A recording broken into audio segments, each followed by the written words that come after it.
ठीक है। तो भाई मिक्सचर क्या है होता है भाई, मिक्सचर भी वही है जब मिक्सचर के अंदर 2 एंड द मोर सब्सटेंस, 2 और more substance react each other,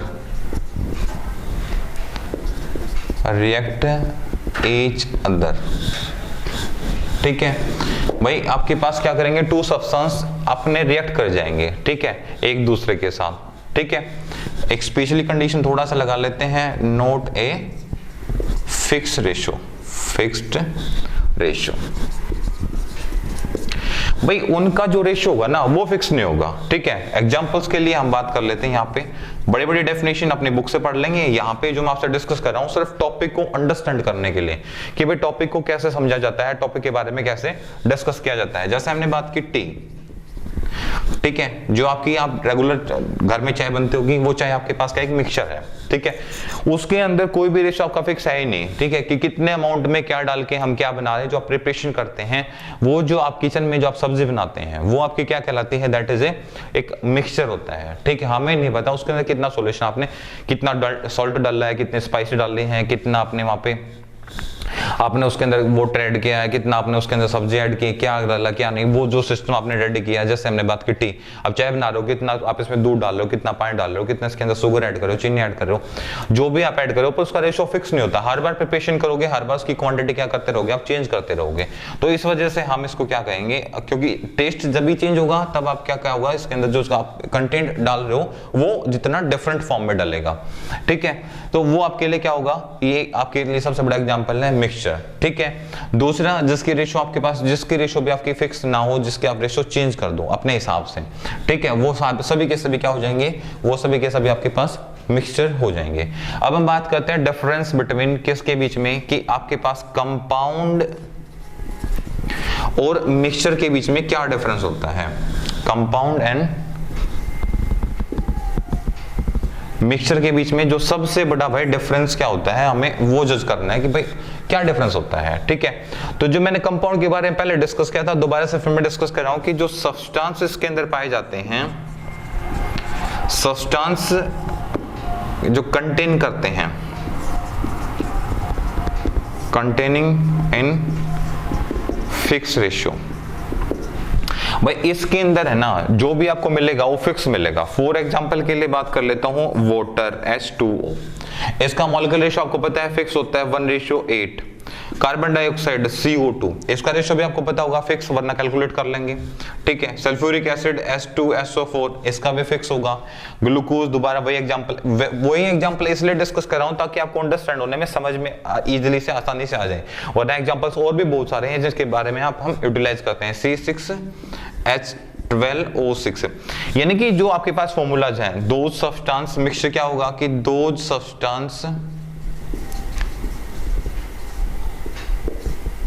दो सब्सटेंस कंटेनिंग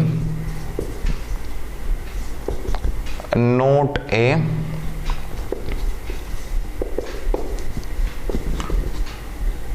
फिक्स रेशियो।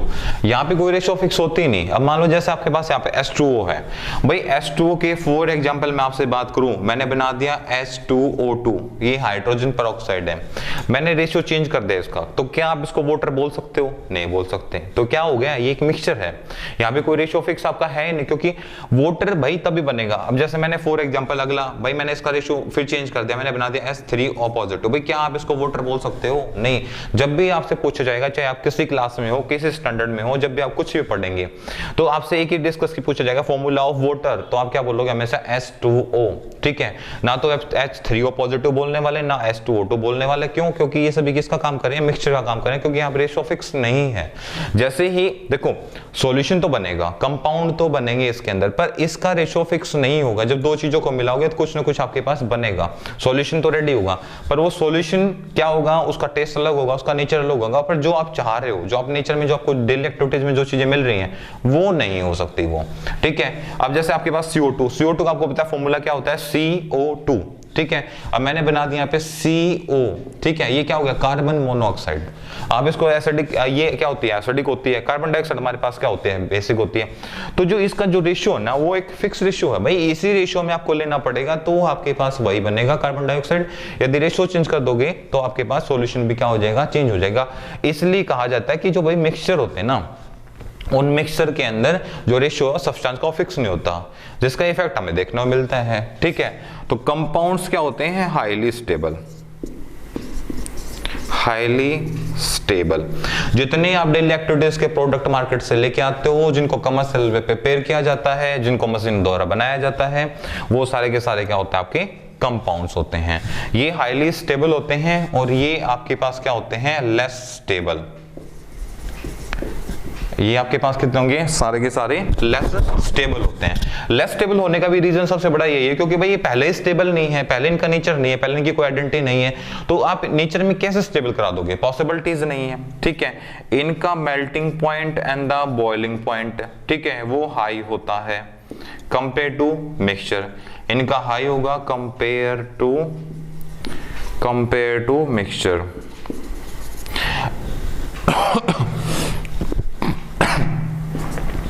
जो मिक्सचर होते हैं उनका melting point and boiling point, ठीक है, क्या रहेगा, लो रहेगा कंपेयर टू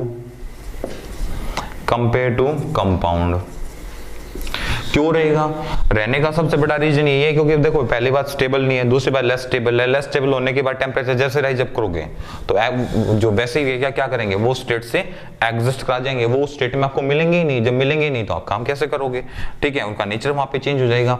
अब क्वांटिटीज के पास फिक्स हो गए, ये कहाँ पाए जाते हैं, इनका जो केमिकल फॉर्मूला होता है, केमिकल फॉर्मूला क्या होगा, फिक्स्ड, हमेशा फॉर्मूला फिक्स रहेगा। वाटर बनाने के लिए 2 हाइड्रोजन 1 ऑक्सीजन चाहिए, कार्बन डाइऑक्साइड बनाने के लिए 1 कार्बन 2 ऑक्सीजन चाहिए, सल्फ्यूरिक एसिड बनाने के लिए 2 हाइड्रोजन 1 सल्फर और 4 ऑक्सीजन आपको चाहिए। ग्लूकोज बनाने के लिए C6 कार्बन 6 हाइड्रोजन 12 ऑक्सीजन भी आपको कितने चाहिए, 6 चाहिए। यदि ये आपके पास नहीं होंगे तो आप नहीं बना सकते, ठीक है।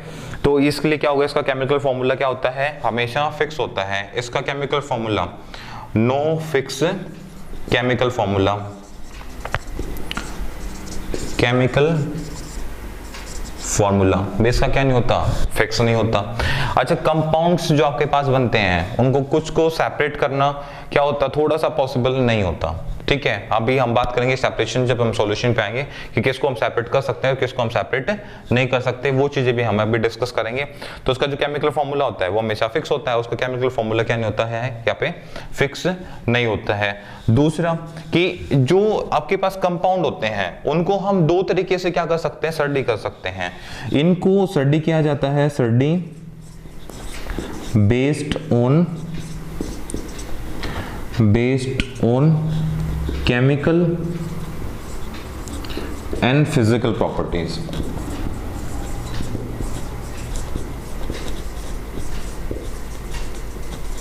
ठीक है, इनको हम स्टडी कर सकते हैं based on chemical and the physical property की बेस पे भाई हम अपने कंपाउंड को पढ़ सकते हैं। जैसे वाटर के बारे में भाई फॉर एग्जांपल मैं डिस्कस करना चाहूँ आपसे, वाटर कि भाई एक ब्लू कलर का होता है या कलरलेस होता है, इसका मेल्टिंग पॉइंट इतना होता है, बॉइलिंग पॉइंट इतना होता है, 0 डिग्री सेल्सियस पे ये भाई मेल्ट हो जाएगा, 100 डिग्री सेल्सियस पे बॉयल कर जाएगा।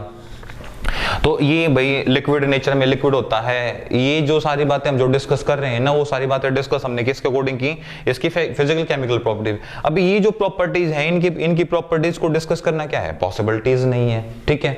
अब आप कहोगे सर इनके बारे में तो हम पढ़ सकते हैं, हाइड्रोजन पेरोक्साइड के बारे में, पर इनकी प्रॉपर्टीज भाई कंप्लीट नहीं पढ़ सकते, इनके बारे में आपको कुछ ही पता है, ठीक है, इससे ज्यादा आप लोगों को नहीं पता है। अब जैसे मान लो फॉर एग्जाम्पल की वो भी कोई ऐसा एग्जाम्पल लेते हैं जो अनस्टेबल होता है, तो उसके बारे में आप प्रॉपर्टीज को कैसे डिस्कस करोगे, तो पॉसिबल नहीं है, ठीक है। तो इसके अंदर हम क्या लिखेंगे, नॉट पॉसिबल, नॉट इसके अंदर क्या होता है, पॉसिबिलिटीज नहीं होती, ठीक है। To study behalf of chemical and physical properties.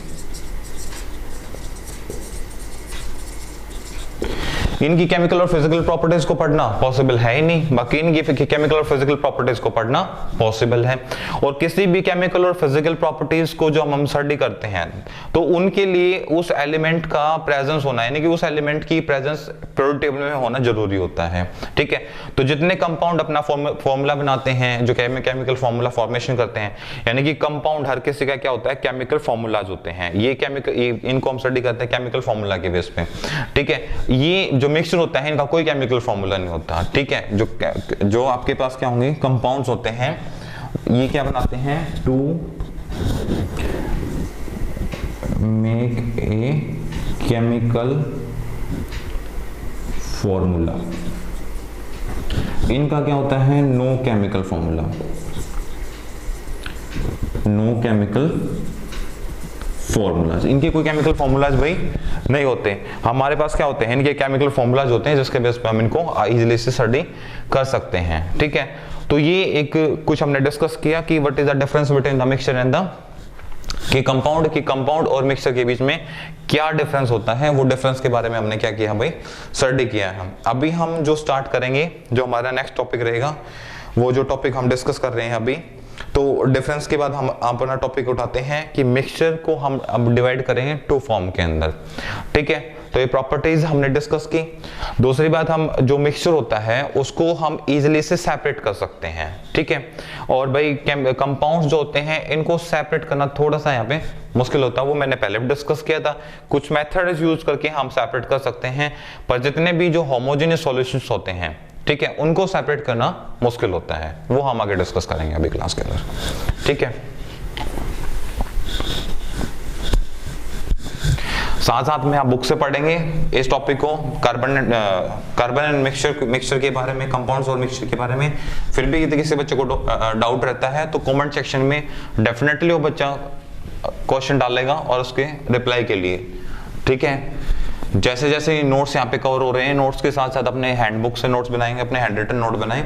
और फिर भी जो डाउट रहता है तो यूट्यूब वीडियो के जो कमेंट सेक्शन में है उसके बारे में आप नोट जरूर डालेंगे कि सर ये टॉपिक हमारा रहता है, या जहाँ से आपको डाउट रहता है वो चीज़ें आपकी सोल्व करा दी जाएंगी एक डाउट सेशन लेक्चर के बेस पे।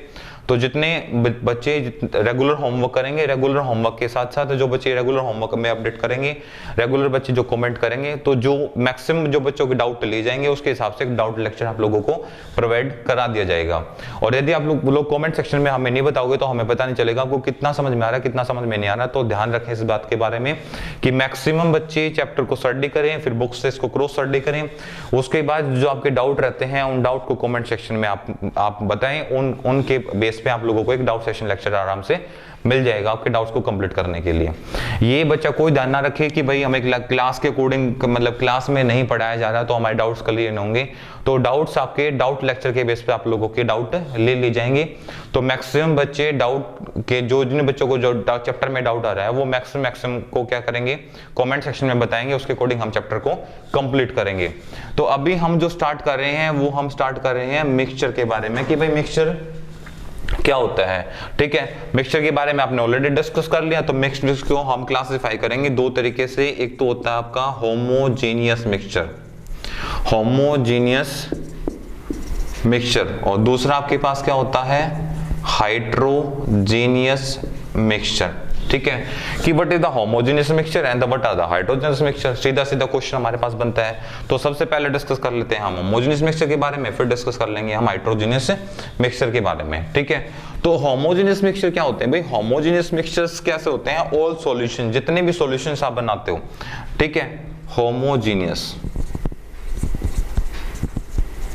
मिक्सचर, ठीक है।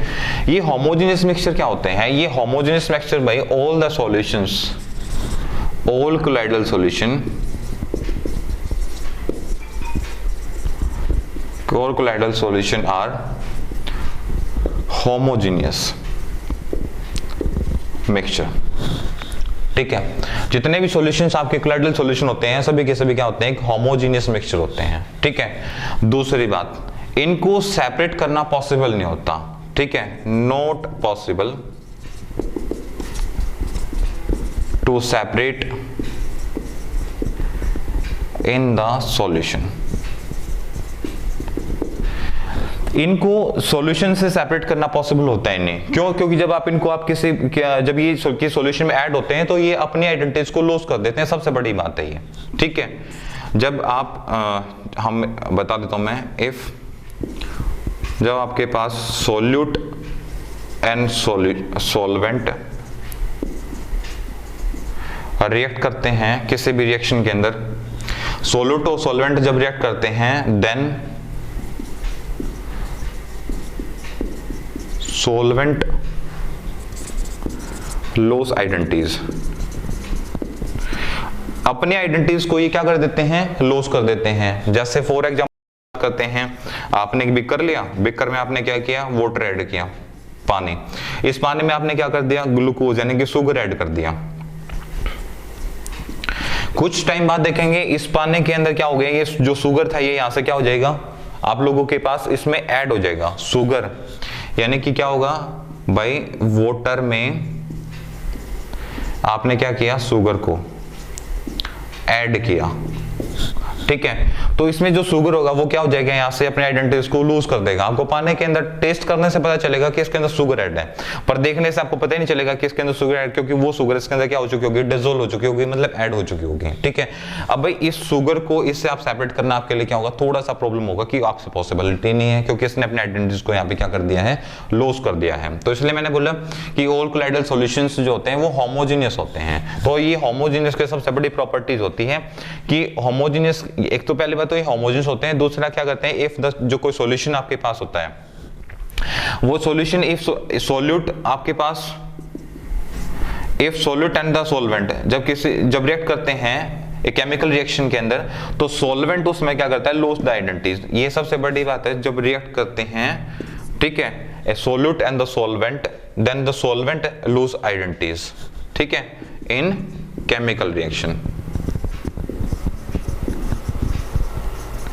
जब कोई केमिकल रिएक्शन कराओगे तो उसमें अपने आइडेंटिटीज को क्या कर देंगे, लूज कर देंगे। जैसे पानी के अंदर आपने चीनी को डाला और चीनी ने क्या कर दिया, अपने आइडेंटिटीज को लूज कर दिया, पता ही नहीं चलेगी चीनी कहाँ गई उसके अंदर। तो अब उस शुगर को आप सेपरेट करना वो आपके लिए थोड़ा सा पॉसिबल नहीं होगा, ठीक है।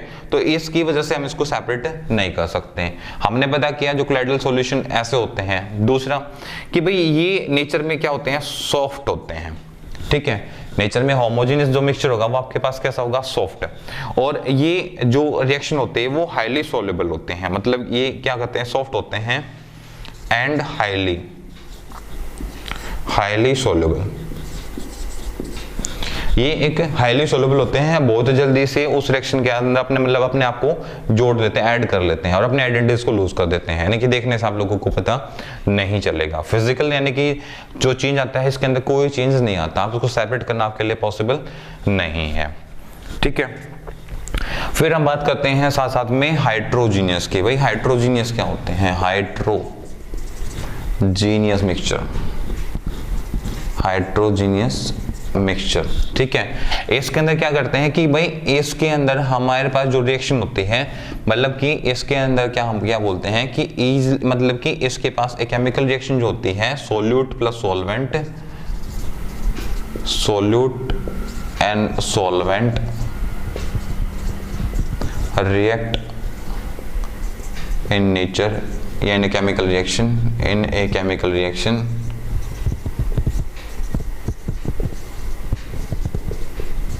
जब किसी केमिकल रिएक्शन में क्या करेंगे, ये पार्टिसिपेट करेंगे, तो इजिली सेपरेट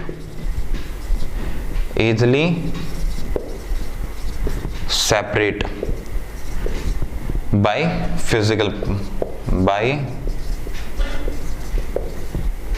फिजिकल प्रोसेस।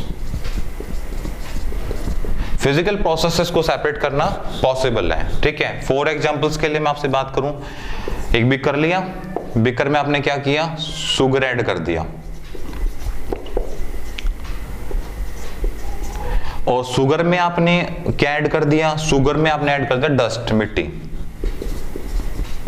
ठीक है। तो भाई फिजिकल प्रोसेस के द्वारा आप क्या करोगे, इजीली से उनको सेपरेट कर लोगे। अब फिजिकली इनको आप पानी के अंदर हमने चीनी ऐड कर दी, शुगर ऐड कर दिया, यहां से तो सेपरेट नहीं हो रहा भाई, ठीक है। तो मैंने इसलिए बोला कि भाई इसको सेपरेट करना पॉसिबल नहीं है, किसके द्वारा, by physically process, physically process के द्वारा इसको पॉसिबल नहीं है। ध्यान से देखिए वहां पे, and easily by separate in the physical process, भाई यहां से फिजिकली प्रोसेस के बेस पे आप इजीली से सेपरेट कर सकते हो, आपको कोई ज्यादा मेहनत करने की जरूरत नहीं है। दूसरा यहाँ पे सॉफ्ट एंड हाईली सोल्यूबल होते हैं, यहाँ पे आपके सोल्युबिलिटीज क्या होते हैं, ये क्या होते हैं, लेस सोल्यूबल होते हैं, लेस सोल्यूबल होते हैं। अच्छा, जो सोल्युबिलिटीज की बात करते हैं कि किसके अंदर सोल्युबिलिटीज हाई होती है, किसके अंदर सोल्युबिलिटीज क्या होती है, लो होती है, तो ये डिपेंड करता है इनकी जो पार्टिकल्स होते हैं उनके साइज पे, जिनका साइज मैच करेगा तो उनके बीच में सोल्युबिलिटीज आपकी क्या होगी, हाईली होगी। ये पॉइंट हम याद रखेंगे, सभी के लिए काम आएगा कि जो आपके पास सोल्यूट और सोलवेंट है, सोल्यूट एंड सोलवेंट, जो आपके पास होंगे सोल्यूट एंड सॉल्वेंट, ठीक है, उनका size, particle size, solutes are particle size approx same, जब उनका पार्टिकल साइज अप्रोक्सिमेटली क्या रहेगा, सेम रहेगा, तो उस कंडीशन में क्या होगा, सोल्युबिलिटी will be increase। वो उस कंडीशन पे सोल्युबिलिटीज क्या कर जाती है भाई, आपकी इंक्रीज कर जाती है, बढ़ जाती है, वहां पे सोल्युबिलिटीज होने की टेंडेंसी बढ़ जाती है, ठीक है। और जहां पे चीजें सोल्युबल्स नहीं होंगी तो वहां पे तो उनकी आइडेंटिटी मैच नहीं कर रही है, उनका नेचर वहां पे क्या कर रहा है, मैच नहीं कर रहा, जिसकी वजह से उनकी प्रॉपर्टीज वहां पे क्लैश कर जाती हैं। क्लैश करने की वजह से उनको इजीली हम सेपरेट कर सकते हैं और यहाँ पे उन चीजों को हम सेपरेट नहीं कर सकते हैं, ठीक है। ये हमारे पास सबसे बड़ा। अच्छा, जो होमोजीनियस होते हैं ये बेसिकली काम करता है एज ए एक्सोथर्मिक रिएक्शन। जो होमोजेनियस सॉल्यूशन होता है, जितने भी कोलाइडल सॉल्यूशन होते हैं वो मोस्टली कहाँ काम करते हैं, वो एज ए होमोजेनियस रिएक्शन के अंदर काम करते हैं, और इनके अंदर जो काम करते हैं वो एंडोथर्मिक रिएक्शन काम करते हैं। एंडोथर्मिक रिएक्शन यहाँ पे क्या करते हैं, काम करते हैं। ये जो आपके पास होमोजेनियस मिक्सचर होता है, यदि आप इनके साथ आप रिएक्शन करते हो तो reaction very short time reaction होते हैं। यहाँ पे जो आपकी रिएक्शन यदि कोई पार्टिसिपेट करेगी तो आपके शॉर्ट टाइम रिएक्शन यहाँ पे पार्टिसिपेट कर सकते हैं, ठीक है। और यहाँ पे जो हमारी रिएक्शन होगी वो क्या होती है, लॉन्ग टाइम पीरियड आपके यहाँ पे क्या करेगी, रिएक्शंस पार्टिसिपेट करेगी। किसी भी सॉल्यूशन के अंदर भाई हमें कुछ ऐड करना हो, कुछ वहां से रिमूव करना हो, कुछ उसके अंदर हमें कुछ इंडिविजुअल प्रॉपर्टी को पढ़ना हो, कुछ भी करना होगा तो भाई आपको थोड़ा सा लॉन्ग टाइम प्रोसेस करना पड़ेगा, शॉर्ट टाइम में पॉसिबिलिटीज नहीं है। यहाँ पे क्या होगा, ये इजिली से शॉर्ट टाइम में अपने प्रोसेस को क्या करेगा, कंप्लीट करेगा। जैसे पानी के अंदर आपने शुगर ऐड कर दी, जल्दी से सोल्यूशन आप क्या कर जाएगा, ऐड हो जाएगा। यहाँ पे क्या होगा भाई, जल्दी से ऐड नहीं होगा, आपको ऐड करने के लिए थोड़ा सा मेहनत करना पड़ेगा, एफर्ट लगाना पड़ेगा। दूसरा ये लॉन्ग टाइम प्रोसेस होते हैं, ऐसा प्रोसेस आपको लंबे समय के लिए करना पड़ेगा, तब जाके कुछ आपको यहाँ पे पॉसिबिलिटीज मिल सकते हैं, अदरवाइज नहीं मिलेंगे, ठीक है। तीसरे में यहाँ पे बात करता हूं कि रिएक्शन के अंदर अब यहाँ पे मैं टेम्परेचर इंक्रीज करता हूं, ठीक है। एक्सोथर्मिक रिएक्शन के अंदर यदि मैं टेम्परेचर को बढ़ा देता हूं तो इसकी सोल्युबिलिटीज भी कुछ कंडीशन पे बढ़ जाती है, ठीक है। और यहाँ पे टेम्परेचर इंक्रीज करने पे, टेम्परेचर इंक्रीज तो सोल्युबिलिटी भी क्या कर जाएगी, इंक्रीज कर जाएगी। क्यों, क्योंकि मॉलिक्यूल्स के बीच में क्या होगा, स्पेस आ जाएगा, ठीक है। और यहाँ पे मैं टेम्परेचर को इंक्रीज करता हूं तो मेरी सोल्युबिलिटीज क्या कर जाती है, डिक्रीज कर जाती हैं। क्यों, क्योंकि भाई पहले तो यहाँ पे ट्रू सॉल्यूशन है, उनके बीच में पहले जगह नहीं है, डस्ट पार्टिकल छोटे छोटे हैं, उनके बीच में पहले जगह नहीं है, ऊपर से आपने टेम्परेचर लगा दिया तो उनके बीच में सस्पेंशन क्रिएट हो जाएगा, और वो सस्पेंशन क्या करेगा, उनको डिसोल्व होने के बजाय एक दूसरे से दूर भागना स्टार्ट कर देगा। इसलिए अब जो मैंने एरो के निशान लगाए हैं, जैसे जनरली ये एरो का निशान क्या करता है, ये इंक्रीज ऑर्डर को रिप्रेजेंट करता है, इंक्रीज, और जो ये वाला होता है ये डिक्रीज को बताता है।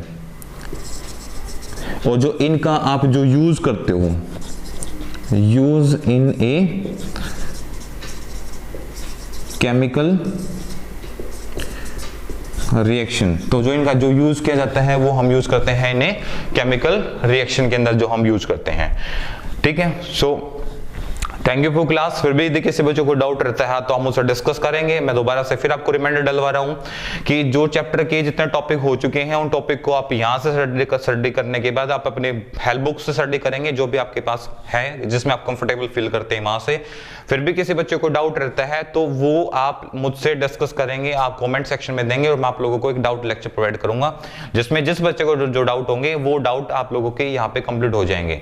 कोई बच्चा 1% भी फील ना करे कि सर हमारे डाउट नहीं हुए, हमारे चैप्टर में प्रॉब्लम्स रहती हैं, तो डाउट लेक्चर पे वो सारे कॉन्सेप्ट आपके क्लियर हो जाएंगे। बट जहां जहां पे आपको प्रॉब्लम लगती है वो क्वेश्चंस आप मुझे कमेंट सेक्शन में डाल दें वीडियो लेक्चर के अंदर, तो वहां से मैं आप लोगों को जज कर लूंगा कि कौन से टॉपिक में कहां प्रॉब्लम रहती है, उसको मैं अच्छे से एक्सप्लेन दोबारा से कर दूंगा। ठीक है, so thank you for class.